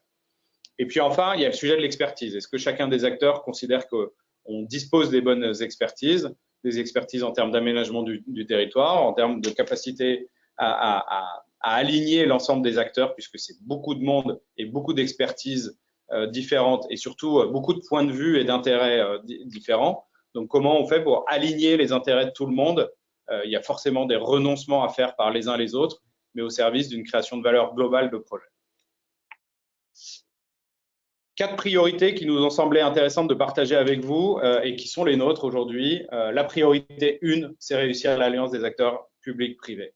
Quel schéma de gouvernance on va pouvoir mettre en place projet par projet et d'un point de vue plus général pour mener à bien sur le temps long l'alliance des acteurs du public et du privé, sans une gouvernance projet claire, des gens qui se font confiance, qui savent se dire les choses et qui savent aussi par moments renoncer en fonction de leur position, on n'arrivera pas à mener à bien ces projets. Après, vous voyez les différentes priorités qui sont ressorties de cette enquête auprès des décideurs locaux. Donc, je vous parlais de la complémentarité avec le dynamisme des centres-villes. Et la troisième sur le podium, c'est la vision long terme du projet d'évolution de zones commerciales. Christophe l'a évoqué aussi tout à l'heure, le sujet du temps long et du temps long de la mise en œuvre de ces projets est un vrai frein et une vraie problématique. La priorité 2, on s'est dit que si on se concentrait sur les sites à transformer en France, sur les villes de plus de 10 000 habitants qui font entre 1 et 3 hectares, donc qui sont des projets peut-être moins structurants, enfin sûrement moins structurants à l'échelle de l'aménagement du territoire, il y avait quand même une capacité de création de plus de 120 000 logements. Et donc se dire finalement sur le prochain mandat municipal, si on sait démarrer une grande partie de la transformation de ces sites de 1 à 3 hectares, qui sont peut-être les sites opérationnels le plus rapidement, ça fait quand même déjà plus de 120 000 logements qu'on est en capacité de créer. La priorité 3, c'était aussi de mettre en place cette fameuse gouvernance projet pour les sites de plus de 15 hectares et de se dire ce projet-là, il doit connaître des jalons et des stades d'avancement significatifs sur la prochaine mandature et donc aussi de trouver le bon modèle de gouvernance projet pour ces sites de 15 hectares et d'enclencher les premières études pour qu'ils soient opérants sur la mandature 32-38. Tout ça, ça se recoupe aussi avec le besoin de logement et tout ce qui a été évoqué en préambule par Christophe tout à l'heure sur pourquoi il y a besoin de logement, quelles sont les évolutions sociologiques et démographiques en France. Et donc, le mandat, je ne vais pas rentrer dans le détail, mais le mandat 2032-2038 va être une phase de transformation de notre démographie très, très, très important, avec notamment vraisemblablement un taux de mortalité important puisque ce sera la fin du baby-boom, ce sera le vieillissement de la population issue du baby-boom et donc une pyramide des âges qui va vraiment substantiellement être modifiée. Et la priorité 4, c'est comment on réintroduit cette activité génératrice à la fois, qui fait partie de la politique nationale et du besoin de réindustrialisation aujourd'hui en France, et comment on saisit ces opportunités des 15 000 hectares que j'évoquais tout à l'heure en mixité, en plus du logement. Voilà les principaux éléments qu'on voulait partager avec vous au titre de ce baromètre. Quelques mots sur un site concret, puisque depuis fin mars, nous, ICAD Promotion et en partie avec CDC Habitat sur 2 sites, dont celui de Marseille, nous avons acheté auprès de Casino Immobilier 9 sites répartis un peu partout en France, avec l'objectif bien sûr de les transformer. Et ce site-là qu'on évoque et que vous voyez à l'écran, il se situe à Marseille dans le 12e. C'est un site qui fait 5 hectares, qui est passé de casino sous enseigne Intermarché depuis récemment, avec donc une dominante alimentaire et puis tout un tas une galerie commerçante aussi attenante au site. Sur ce site-là, qui a été lauréat d'ailleurs de l'AMI, qui a été lancé en 2023 par l'État sur la transformation des zones commerciales, il fait partie d'une opération d'aménagement plus structurante, plus vaste encore que ce seul site. Mais là, on travaille main dans la main avec un certain nombre d'acteurs qui nous accompagnent, dont Casino Immobilier qui est resté à nos côtés et Segat qui nous accompagne aussi sur le potentiel de transformation. Et évidemment, tout ce travail-là, il se fait en lien avec la ville de Marseille et la métropole de Marseille, Et pour vous donner un ordre de grandeur, on est en capacité de renaturer à hauteur d'1 hectare le site, puisqu'il est artificialisé à 95%. On est en capacité de créer à peu près 850 logements d'après l'OAP, qui est plus vaste, mais qui prévoit déjà les orientations d'aménagement. On devrait voir réduire la surface alimentaire entre 30 et 50% en fonction de ce que nous dira l'exploitant commercial. Mais donc, on est bien sur du redimensionnement des surfaces. Donc, c'est un de nos projets concrets qui on l'espère, verra sa première grue sur la prochaine mandature dont on parlait tout à l'heure. Je passe la parole à Christophe Janet qui va aussi nous parler de sa vision sur ces baromètres et d'un projet concret, il me semble.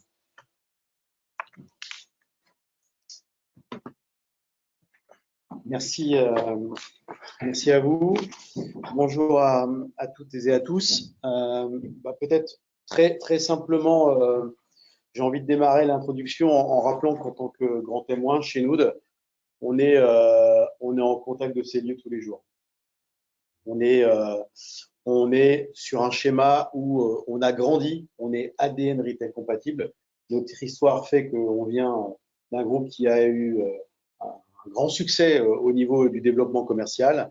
Donc, avant de les transformer, ces sites, on les gère et on les vit. Donc oui, on a vu comme vous que ces grandes nappes de bitume, ces sites en bordure de ville ou qui ont été rattrapés par les villes, semblaient figés et que certains pouvaient appeler ça la France moche. Je ne reviens pas sur les propos de Charles-Emmanuel. Évidemment que ça correspondait à un besoin, à un urbanisme spécifique et il faut assumer cette histoire. Mais maintenant, il faut l'assumer tout en disant comment on fait pour que ces territoires-là évoluent, se transforment en fonction des besoins à la fois de nos habitants, de ceux qui travaillent, mais aussi à la fois des collectivités par rapport aux grands projets d'intérêt généraux qui ont été rappelés tout à l'heure. Mais on a aussi vu surtout leur potentiel. Il y a un capacitaire à devenir autre chose qui est juste énorme. Ça, c'était peut-être le point d'introduction que je voulais rappeler.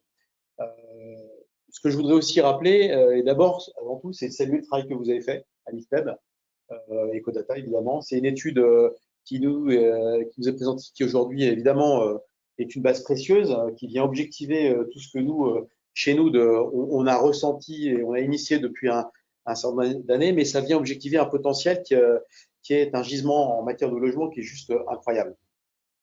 Alors, la petite différence qui nous anime là entre l'IFPEB et puis surtout avec Charles-Emmanuel, on s'appelle régulièrement, on sait qu'on va finir par bosser ensemble. On a déjà commencé à travailler ensemble. J'y reviendrai en conclusion. Mais j'ai envie de dire que là, chez nous, on est passé, nous, de la thèse de la recherche à un axe stratégique mis en application. Depuis plusieurs années, on a porté ce projet de grande transformation des zones commerciales comme une des clés majeures de la transformation du patrimoine principal de nos actionnaires. Et la transition urbaine, évidemment, est une des clés majeures pour ce qui est le développement du logement, vous l'avez rappelé, mais aussi pour ce qui est de la remise en question sur la façon de répondre à la question des enjeux climatiques et en particulier pour les territoires, pas simplement pour les acteurs privés que nous sommes. Alors, cette étude, elle montre très clairement qu'il existe un gisement massif. On reparle de plus d'1,4 million de logements, prenant la base du T3 en zone urbaine, en zone tendue. 40% des besoins projetés sur 2050, c'est juste énorme. Et même si ce chiffre, on peut dire qu'il est théorique, tu l'as rappelé, Christophe, il a le mérite de fixer un ordre de grandeur. Et que ces fonciers, oui, ils peuvent participer très concrètement à la réponse de la crise du logement. Et pour rebondir aussi sur tes propos, Charles-Emmanuel, je confirme à 300% tout ce que tu as présenté. On est clairement aligné sur tous ces enjeux-là. Et je prends pour moi les 4 priorités que tu as rappelées, puisqu'on les a nous-mêmes mis en application. D'abord, la priorité 1, c'est de se dire s'il y a possibilité de faire quelque chose, c'est parce qu'il y a alignement public-privé, sinon il ne se passe rien. Priorité 2, c'est évidemment de travailler par petits pas, donc de partir sur des petits projets. Donc ça, c'est un élément essentiel et déterminant pour montrer aux politiques, pour montrer au territoire que c'est possible. Donc montrer l'exemplarité par la preuve, en action. La priorité 3, la gouvernance des projets du temps long. Tu as rappelé que l'essentiel du gisement était sur ces territoires de 15 hectares. J'aurai l'occasion d'en citer un aussi tout à l'heure. C'est bien le sujet. Donc, il faut mettre en place cette gouvernance-là pour pouvoir ensuite être en phase opérationnelle. Et puis, tu as raison aussi de le rappeler, ne pas oublier que la question de la transformation des zones commerciales ne répond pas que simplement à la question du logement, il répond aussi à la question de la mixité d'usage et le fait de pouvoir redonner au territoire des terrains de jeu pour continuer à développer économiquement nos territoires. Du logement sans développement économique, on recrée des zones dortoirs, on recrée des zones sans vie, on ne recrée pas cette mixité dont on parle souvent, c'est important de le rappeler. Ce que dit l'étude aussi, et c'est un point qu'on partage totalement, c'est que ce passage à acte, comme vous l'avez dit, ne va pas de soi. C'est un élément essentiel. Il y a des verrous à lever, des freins économiques, réglementaires, opérationnels. C'est un point qui est juste essentiel. Et vous l'avez rappelé aussi, la notion de deuil de valeur. Alors, je reprendrai un exemple qui avait été soulevé il y a déjà presque 2 ans par M. Hichet, fondateur de ce qu'on appelle aujourd'hui la Caisse des dépôts, CDC Habitat. C'est qu'il faut savoir perdre de la valeur pour mieux en créer. Donc après, comment on crée de la valeur? Évidemment, certainement pas au mètre carré près. 1 mètre carré de commerce perdu pour 1 mètre carré d'autre chose. Il y a évidemment un enjeu de densification qu'il faut travailler, et notamment en parlant de verticalité, pour ne pas venir trop consommer tous ces terrains qu'on peut retransformer. Ça, c'est un point qui est essentiel. Votre étude confirme aussi que on a besoin d'un cadre qui encourage le projet. Alors, pas forcément des grands projets nationaux. On a commencé, nous aussi, chez nous, à y travailler en faisant un gros travail de lobbying auprès de nos représentations politiques. C'est important parce qu'il faut partager aussi cette question du risque sur le fait de transformer un territoire économique, mais aussi politique. L'engagement politique, c'est dire je transforme une zone, ça engage en termes de responsabilité. Mais il faut surtout, avant tout, je pense, changer le regard qu'on a sur ces zones commerciales. Quand on parle de France moche, c'est qu'on considère que cet urbanisme-là est un urbanisme ou un héritage qui est peut-être un peu encombrant et que il faut pouvoir activer un certain nombre de ressources en matière de ressources urbaines en matière d'activité. Et ça, nous, la force dite privée, on ne le fera pas sans le public. Donc cette étude, elle tombe à point nommé parce qu'elle permet de nous rééclairer et de nous dire, bah oui, il est très clair que si on ne travaille pas ensemble, si cette gouvernance-là, on ne la met pas en action ensemble maintenant, et plutôt que de se dire les élections municipales arrivant, ça va nous faire ralentir, comme on a souvent l'habitude de dire dans la promotion, enfin dans l'industrie immobilière, c'est se dire profitons de ce qui est en train de se passer sur l'année qui vient pour poser un cadre avec les partenaires publics pour écrire des projets, faire campagne sur ces enjeux-là. Je pense que c'est comme ça qu'il faut qu'on voit les choses. Alors, j'ai tout souvent tendance maintenant à utiliser une expression, c'est que on parle souvent du avant-après. On met une image avant, une image après. Ça, c'est la grande photo, c'est le grand récit. C'est celui que tout le monde a envie de voir. Mais la réalité, c'est pas ça. La réalité, c'est que le grand projet, le grand récit qu'on veut voir à l'arrivée, c'est avant tout un film. C'est un petit film avec des séquences. Et c'est ces petites séquences qui font qu'on va réussir au grand récit, à la grande photo du après. Ça, c'est ce que nous, on a mis en route chez Nood. Et c'est là-dessus qu'on capitalise pour essayer de comprendre quelles sont les séquences sur lesquelles on va réussir à avancer. Et c'est ce qui fait notre quotidien. Alors, pour rentrer dans le concret, évidemment, l'idée, c'est de vous partager un retour d'expérience. Donc, je vais vous partager le retour d'expérience d'un projet qui s'appelle le projet de l'Allée Nord à Bordeaux, dans le quartier des Chartons, et qui me permet de rappeler les 3 critères que tu as évoqués, Christophe, qui sont pour moi un exemple parfait. Tu as parlé de silos ou d'infrastructures pour des parkings. Il est clair que pour mettre en action ce genre de projet, il faut se réinterroger sur l'espace de la voiture. Il est clair qu'on ne se dit pas, du jour au lendemain, il n'y a plus de voiture, on oublie tout ça. Le travail de la transformation des zones commerciales est un travail d'évolution et non pas de révolution. C'est un point qui est important. Premier critère, la question du stationnement, où est-ce qu'on le met? En silo ou en infra? Deuxième critère, évidemment, pour démarrer, c'est le principe des chaises musicales, il faut de la surface d'abord libérée. On ne part pas from scratch. L'acte de construire est un acte brutal. Comme on fait sur une zone commerciale, comme tu l'as rappelé Christophe et comme tu l'as rappelé aussi Charles-Emmanuel, c'est des territoires qui ne sont pas des friches. On y habite, on y travaille, on y vit, des gens viennent pousser un caddie. Souvent, ces zones commerciales, même quand elles périclitent ou qu'il y a une forte vacance, elles restent néanmoins des proximités, des centralités sociales qui aujourd'hui sont essentielles et déterminantes pour un certain nombre d'habitants qui n'habitent pas en centre-ville. Et troisième critère que tu as rappelé, c'est la question de la surélévation et de la densité. L'exemple de Counor est un parfait exemple de ces 3 critères mis en œuvre. Counor en 5 temps.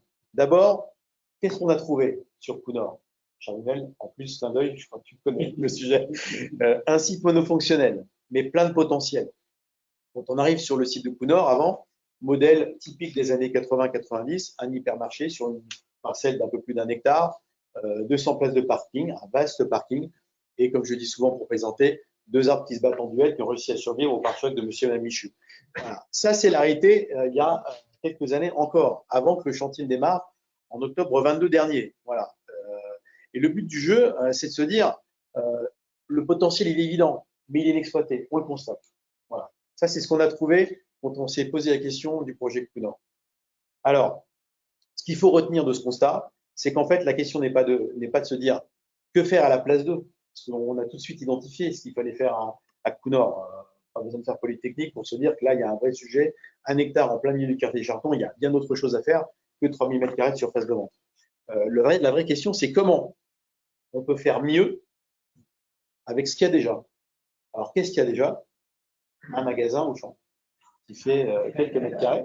Et il n'est pas question du tout de dire retail bashing, on dégage le magasin Auchan et on y fait tout autre chose. Au contraire, qu'est-ce qu'on fait pour maintenir la centralité que proposait le magasin Auchan à son quartier? Et qu'est-ce qu'on fait en plus pour redonner de l'urbanité sur un territoire aussi bitumé? C'était ça le premier temps. Le deuxième temps, c'est qu'est-ce qu'on a voulu faire? On a voulu donc garder ce commerce. Comment on maintient le commerce en place, mais aussi comment on propose un commerce de proximité qui répond à la notion de proximité en accompagnement du magasin Auchan. Donc là-dessus, retenez une chose, et pour être passé dans une autre boîte qui à l'époque mettait en baseline le commerce cœur de ville, peut-être certains sauront de quelle entreprise je parle, l'idée c'est de ne pas remplacer le commerce par la ville. On fait du commerce un levier pour refaire de la ville. Le commerce est l'élément essentiel qui fait la vie. L'agora, le centre-ville, la petite place des villages du Moyen-Âge, c'était avant tout faire commerce avec des échoppes. On reste focusé là-dessus, c'est notre ADN chez nous. Donc la transformation de Counor, elle s'est construite autour de la continuité d'exploitation. Quand on dit qu'on maintient le commerce en place, on ne dit pas à nos amis de champ et à nos commerçants, écoutez, voilà, on va démarrer, on va fermer le magasin pour les 3 prochaines années, puis vous rouvrirez quand on aura fini. Non, il faut maintenir en place l'activité commerciale pour maintenir l'équilibre économique autant que se faire se peut du commerçant, et puis surtout pour maintenir cette centralité qui aujourd'hui fonctionnait avec des habitants qui venaient régulièrement faire leurs courses à ce moment-là. On répond d'abord à un besoin social, venir faire ses courses. Ça, c'est un point qui est le deuxième point qui est important. Donc, on a repensé les choses en disant comment est-ce que d'abord on repositionne cette surface commerciale, cette coque de 2900 m² pour accueillir le magasin, plus compact, plus moderne, mieux intégré dans un environnement urbain. Et ensuite, une propagation urbaine ambitieuse autour du logement, du bureau, du fameux commerce de proximité dont je vous ai parlé, avec surtout un projet qui soit réouvert sur son quartier. Le troisième temps, il est essentiel, c'est le temps de l'opération chirurgicale. On a fait le diagnostic, on sait comment on doit s'y prendre, ensuite on opère. Quand on opère, le point qui est essentiel, c'est de maintenir un dialogue constant avec le commerçant, mais avec les habitants. Donc, pas d'interruption d'activité. Techniquement, c'est une opération qui doit être millimétrée. Un camion qui arrive livrer sa grue, c'est potentiellement 2-3 heures de fermeture de la rue. Ça y est, vous avez déjà plus de flux dans le magasin. Donc, c'est tous ces petits sujets, c'est pour ça que je parlais de film tout à l'heure, toutes ces petites séquences qui font qu'on va réussir ou pas à transformer ces espaces. C'est un point qui est essentiel. Donc, une collaboration étroite, avant tout, avec le commerçant en place et un gros travail aussi de préfiguration avec tout le quartier qu'il y a autour pour que le quartier s'approprie aussi ce projet. Donc, le temps 3 de l'opération chirurgicale, c'est garantir la sécurité des clients et des salariés pendant les travaux, c'est maintenir les flux logistiques et c'est assurer une continuité d'image pour l'enseigne Auchan également, ou pour toute enseigne quelle qu'elle soit. Tu parlais tout à l'heure de Casino, la problématique est exactement la même pour toutes les enseignes de cette nature. Et puis, un point qui est déterminant aussi pour cette opération chirurgicale, c'est avant toute chose que la ville de Bordeaux soit également complètement impliquée dans cette opération chirurgicale. Il joue un rôle décisif. Si on n'a pas à nos côtés la ville de Bordeaux qui joue le jeu pendant cette phase critique, ça ne fonctionne pas. Ils nous ont accompagnés aussi pour gérer les parkings. Quand on décide de construire sur les 200 places de parking, au moment le plus fort de l'ensemble de ce chantier, il restait 40 places de parking disponibles. Et pour autant, le magasin n'a pas perdu son chiffre d'affaires. Il a même été en croissance. Je ne vous cache pas que l'EBITDA est à travailler, la performance du chiffre d'affaires, mais le chiffre d'affaires est resté. Ça veut dire que les clients ont continué à pratiquer le lieu, ont continué à venir dans leur magasin. Voilà, donc la clé, c'est transformer un site.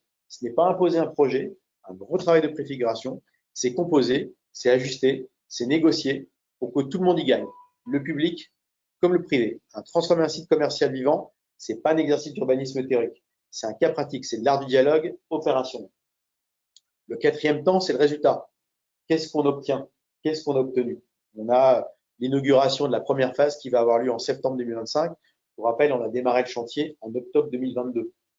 Et le travail de montage en amont s'est fait relativement vite. Donc, c'est un projet qu'on peut considérer comme un projet qui s'est plutôt bien passé. Alors, le résultat, c'est quoi? C'est pas juste une opération immobilière.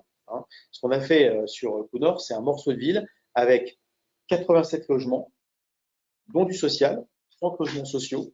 C'est du commerce de proximité en plus de la présence de Auchan en pied d'immeuble.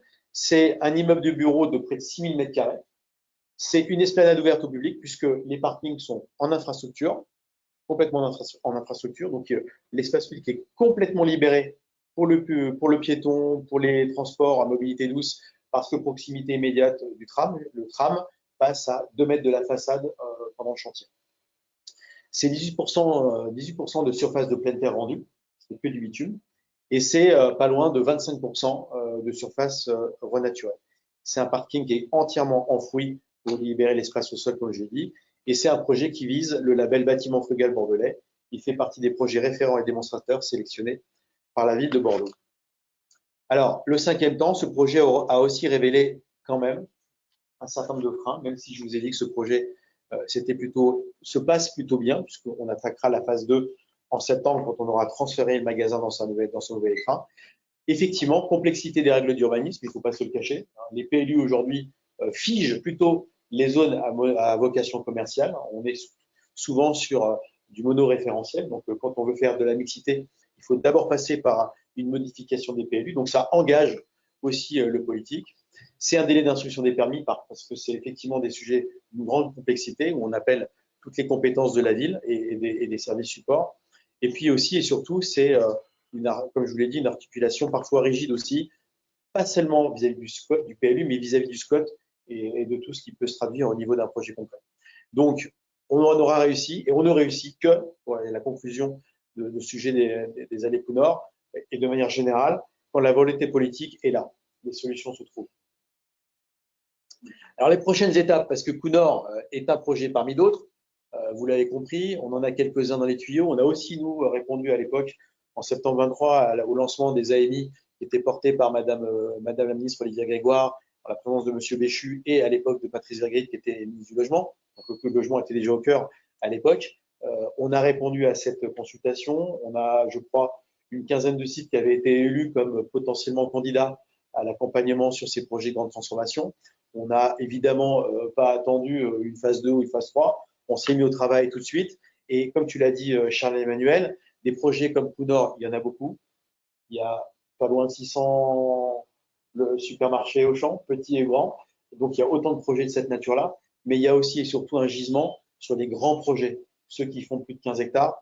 Et c'est sur ceux-là qu'il faut se mettre au travail ou sur lequel on s'est mis au travail maintenant. Ça ne se voit pas comme l'allée Counor, mais c'est un travail de fond qui s'opère pour mettre en place cette grande gouvernance que tu rappelais, Charles-Emmanuel, et qu'on a mis en place, pour ne citer que 2-3 grandes agglomérations qui se sont mobilisées. Évidemment, Bordeaux en est la première, puisqu'en plus, ils ont l'avantage d'avoir cet exemple-là qui montre que ça peut fonctionner.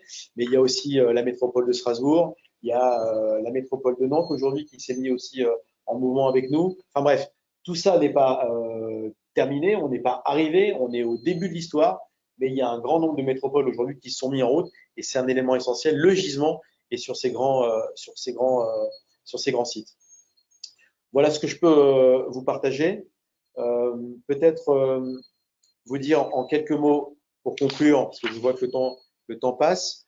La conclusion que je peux vous donner et les leviers qui sont, peut-être vous rappeler les leviers qui sont activés et forts de la démonstration qu'on a fait sur Counor, c'est plus le moment de se dire pourquoi faire. hein, on est bien d'accord, c'est comment on le fait.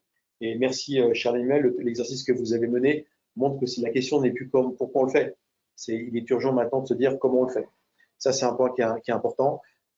Les outils, ils existent, les acteurs, ils sont prêts. Toutes les enquêtes que vous avez fait ressortir avec la CEP en cours montrent qu'effectivement, les acteurs sont en place. Il y a quand même, je vous cite 2 leviers qui sont juste essentiels, je les rappelle, des leviers ou des verrous, on peut aussi les appeler comme ça. C'est impératif, je l'ai dit, je le répète, c'est ce que je martèle maintenant régulièrement, sortir les PLU de leur rigidité. Voilà, ça, c'est un élément essentiel. Si on doit tous œuvrer à quelque chose, c'est de sortir les PLU de leur rigidité. Aujourd'hui, les documents d'urbanisme sont trop souvent figés, inadaptés à la réalité des sites commerciaux à transformer. Il faut pouvoir les adapter plus rapidement. Et donc, comment faire ça? Systématiquement intégrer, quand on engage une procédure de modification de PLU, systématiquement intégrer la mixité d'usage quand on est sur des zones à vocation monofonctionnelle et en particulier commerciale. Voilà, c'est systématique. On ne se pose plus la question. Une PLU, modification de PLU, mixité d'usage automatique. Comme ça, très vite, déjà, on a gagné du temps. Et puis, ce qui est important, on parle souvent des collectivités territoriales. Il ne faut pas oublier un grand acteur, les préfets, la représentation de l'État. C'est eux aussi qui peuvent nous donner les moyens d'agir en cas de blocage. Je le redis, les collectivités, c'est important. Les représentants de l'État et les préfets sont aussi des clés déterminantes pour qu'on puisse se mettre en mouvement. C'est une condition indispensable pour qu'on donne ces projets, pour que ces projets voient le jour. Le deuxième levier que je veux soulever, c'est la notion d'assouplissement des autorisations. Chaque transformation s'apparente à un parcours du combattant administratif. On le sait tous. On parle tous de simplification administrative. C'est vraiment clairement un sujet. Il faut arrêter de repartir de zéro à chaque fois. Il faut, et malheureusement, j'ai cru comprendre qu'à l'occasion d'un projet de loi qui dépassait ces jours-ci et qui finalement ne passera pas en commission mixte paritaire dans les jours qui viennent, mais il faut aussi prendre en compte ceux qui sont en place. Le commerce, aujourd'hui, il ne faut pas l'éradiquer, il faut au contraire le remettre au cœur du sujet. Donc, qu'est-ce qu'il faut faire quand on veut faire un projet sur le temps long? Eh bien, il faut prolonger les autorisations existantes parce qu'on s'amuse à faire un travail de jeu de chaise musicale, comme l'a rappelé Charles Emmanuel. Quand on déplace un commerce, eh bien, il faut pouvoir préserver le droit commercial qu'on a sur un site qui n'est plus commerçant parce qu'on va le faire en autre chose et ne pas perdre rapidement les droits parce qu'il n'est plus exploité, parce qu'on ne peut pas justifier avec un huissier qui a le ticket de caisse qui dit que oui, on est bien encore sur une surface commerciale. Prolonger les autorisations existantes et faciliter ces modifications et donc alléger les transferts, évidemment, c'est un point qui est essentiel. En résumé, ce que cette étude que vous nous avez présentée montre et ce que nos projets démontrent avec les intentions portées par Charles Emmanuel et ce que toute l'équipe porte chez Noud, c'est qu'on ne manque pas de foncier. En tout cas, chez Noud, on en a quelques-uns et on est prêt à les partager pour aller plus vite. On n'est pas bégueule là-dessus. On a envie de collaborer. On ne manque pas d'acteurs engagés. On ne manque pas de solutions. Ce qui manque, c'est le déclic. C'est ce qu'on a dit. Comment on fait? On se met en mouvement maintenant. Les élections municipales arrivent. Profitons-en. C'est l'occasion de dire on ne fiche pas, on prépare l'avenir. Le vrai sujet aujourd'hui, c'est le deuxième point de ma conclusion. Aujourd'hui, ce n'est plus de se dire si on peut transformer, c'est à quelle vitesse on veut le faire. Hein. Pourquoi on le fait? On se pose ces questions, on dit comment on le fait. Et après, la question n'est plus de dire est-ce qu'on peut le faire, c'est à quelle vitesse on va le faire. C'est un point qui est important, vous l'avez dit, ça nous projette à 2050. Donc, si on se met pas en mouvement maintenant de manière très concrète, en 2050, on n'aura pas gagné grand-chose. Pour aller vite, il faut faire simple, il faut créer un environnement qui donne envie d'y aller, envie de faire et que ça ne dissuade pas. Et enfin, pour finir, sortons du cas par cas. Mettons les mains dans la boîte à outils, comme on dit, dans la boîte à outils que propose Charles Emmanuel et que nous, on a déjà mis en pratique. Ouvrons-nous collectivement à ce travail. Une nouvelle page de la fabrique de la ville est en route. Très clairement, le sujet, il est la collaboration. Pour conclure, chez nous, en collaboration avec un de nos partenaires, un de nos clients principaux, à savoir la foncière Citrus, on a créé une foncière qui s'appellerait Génimo. Et c'est cette foncière qui, effectivement, va pouvoir activer la transformation de ces sites-là, à la fois en faisant attention aux flux en place et en acceptant le temps long pour pouvoir transformer la ville. La ville ne s'est pas faite en un jour. Voilà. Merci à vous. Alors, merci beaucoup. Merci à tous les deux pour vos témoignages extrêmement dynamiques et positifs.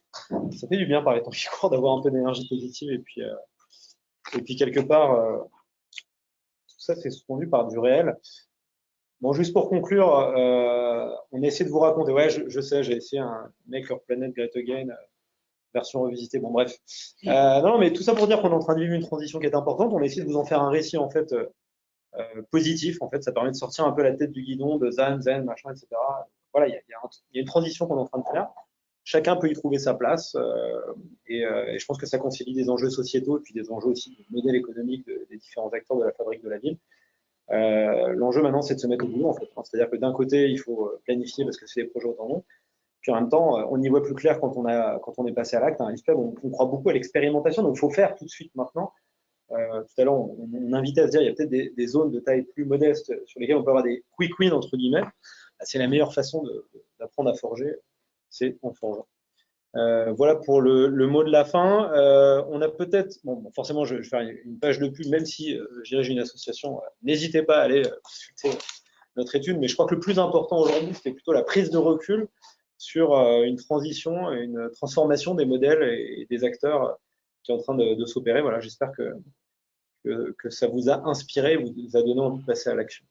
Il nous reste miraculeusement 5 minutes pour prendre quelques questions. Donc, je remercie beaucoup d'ailleurs les intervenants parce que je ne sais pas si vous vous rendez compte, mais ici il fait 50 degrés. Nous, on est déjà en train de vivre Paris à 50 degrés. On a un rétroprojecteur qui est en train de tourner tout à l'heure. Quand même pressé que ça se termine. Mais on a quelques questions. Je vais vous en partager une ou deux et puis après on va se séparer. Alors, je vous en donne deux, puis je vous laisse voir qui veut réagir. Avec la pio, vous pouvez intervenir d'où vous êtes. Il y a une question qui a été posée sur la place du logement social dans toute cette histoire. Comment vous voyez les choses? On en a un tout petit peu parlé quand même, mais c'est posé. Puis la deuxième, il y a l'histoire de la compétition avec le centre-ville.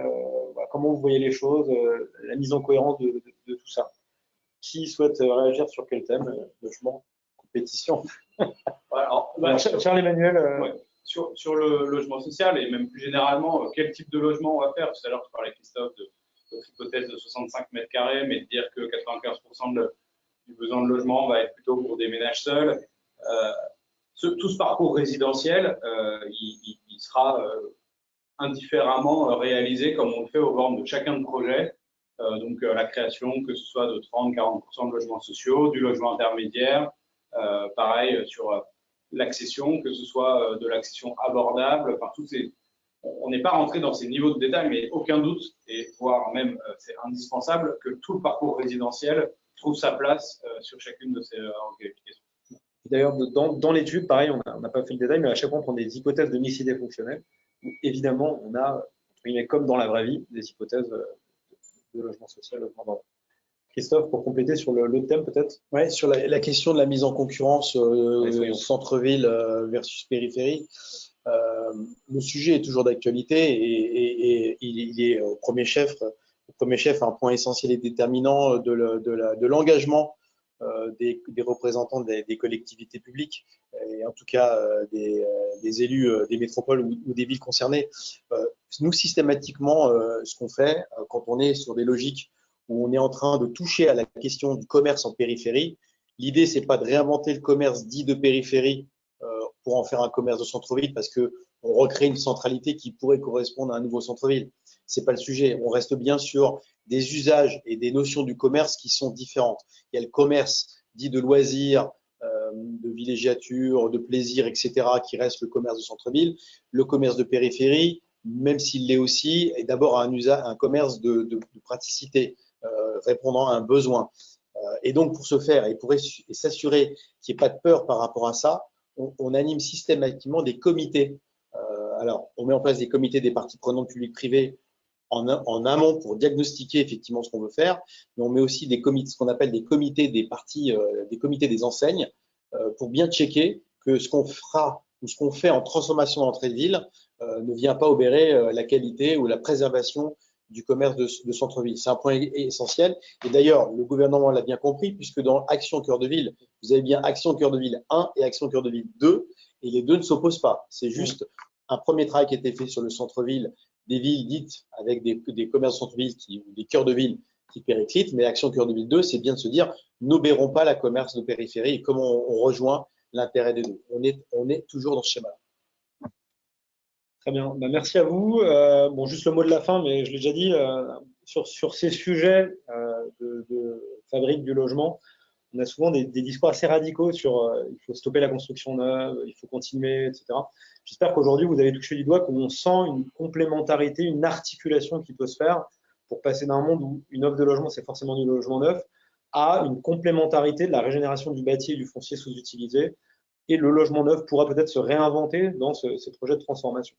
Voilà. Nous, on est des gens assez pragmatiques à l'IFPEB. Ce qui compte, c'est l'action. Donc, en fait, la prochaine étape naturelle, c'est pour les élus de se poser la question de, on parle souvent de maire bâtisseur, mais maire aménageur, c'est-à-dire comment je projette mon territoire dans ces transformations-là, comment je planifie, puis ce serait cool de pouvoir répondre à la question, à l'échelle de mon territoire, je peux faire combien de logements par tous ces leviers surélévation, transformation et génération.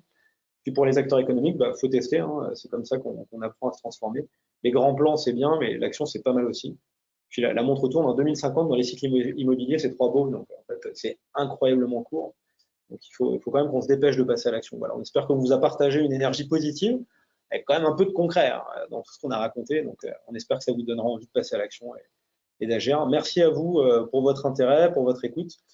Vous étiez 300 inscrits, on a eu 170, 180 personnes qui étaient avec nous, et puis on se tient au courant de prochains retours d'expérience concrets que vous aurez à nous partager.